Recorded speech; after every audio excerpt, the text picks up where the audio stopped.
What's up, y'all? This is Dana Polk Jr., Master Executive 8. And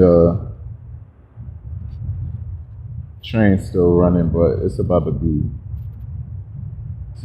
gone soon.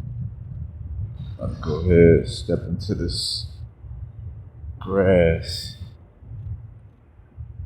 Watch out, this fucking dog be out here sometime. But anyway, so y'all, this video is about something called Brahmacharya.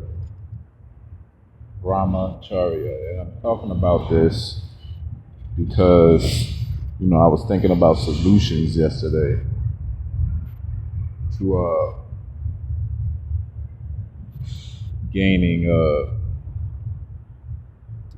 control over myself, you know what I'm saying? Control over my emotions, control over my thoughts, my deeds, my actions, everything.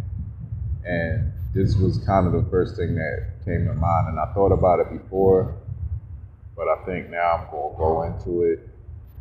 And this is not like I'm not taking a vow of celibacy like for life, but I feel like at this point in my life, it's a good time to use this way of life to gain control over myself, because that's pretty much what Brahmacharya is. Brahmacharya is pretty much control over it's not just all about sexual abstinence. In fact, if you're married or like in a relationship, it'll just mean sexual continence. You know what I'm saying? When you're retaining your seed, it's not just all about retaining your seed. It's about retaining your seed and rising to higher levels of consciousness. I mean, you don't want to just be retaining your seed just for the sake of retention. I mean, so got a few notes here. So Brahmacharya means to stay in conduct with your own soul. It can generally mean a life of sexual continence or refraining from sexual activity altogether. It's different from our English term of celibacy, because celibacy just simply means like you're just abstaining from sex. You know what I'm saying? And like this is not that.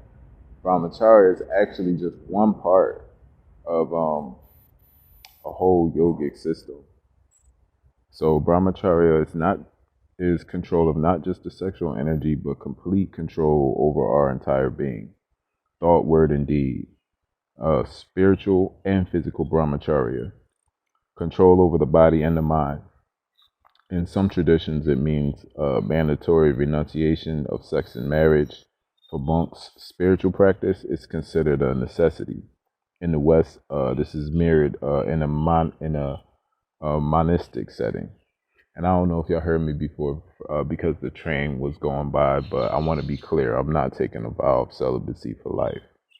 Like, I'm just using this time to gain control over my emotions, gain control over my mind, my thoughts, my speech, my deeds. Because we don't want to just retain just for the sake of retaining. We want to be retaining for a purpose in the system. So, in Patanjali's Yoga Sutras, verse 230, it's seen traditionally as one of the 5 yamas. It depends on the individual's context. Like I said, this is all contextual. Everybody's Brahmacharya is going to be different. Not everybody is meant to take no vow of celibacy, and not everybody is even I would say needs to practice sexual continence for too long. You know what I'm saying? Especially if you're in a relationship. You don't want to deny your partner, like, you know what I'm saying, if you're in a relationship. So, like I said, it depends on the individual's context. A recommended observance of self-restraint regarded as a virtue. So for a single person, it may mean celibacy. And for one who is married, it means fidelity or not cheating on one's spouse. So refraining from intercourse in all places and in all states of the mind, the body, and the speech is pretty much, in short, what Brahmacharya is.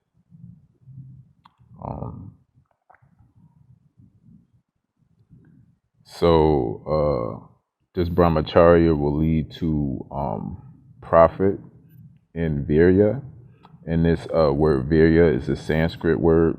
It's been translated in different ways, but it pretty much means virility, and by Vyasa, and that means strength and capacity.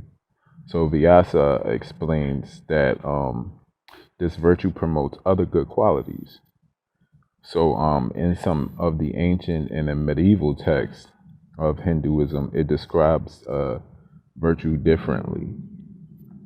So, for example, the Pada Chandrika, the Raja Martanda, the Sutrata Bodhini, and the Mani Prada, and the Yoga Sudhakara. Each are different states of brahmacharya, and it's basically a voluntary restraint of power.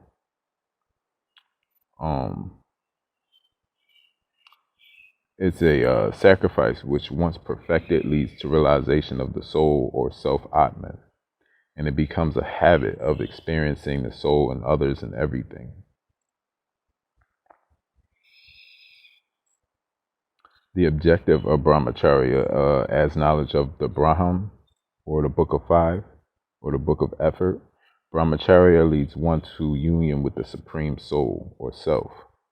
By subduing a desire to practice, the practice of self-restraint enables the student to learn, pay attention in thought, word, and deed.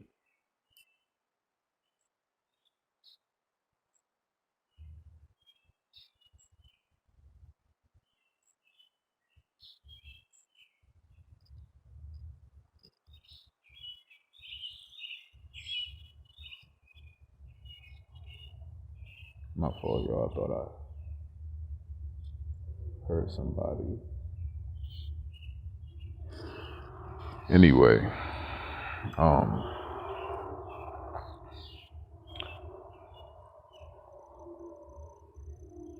so they do mention a guru here. I won't be using a guru. I mean, I am a guru. But that's pretty much what brahmacharya is. So that's the direction that I'm going. It's not going to be perfect. Like, I got a lot of work to do. But yeah, I'm gonna be putting my energy in this direction to gain control over my emotions, my intellect, my words, my deeds, and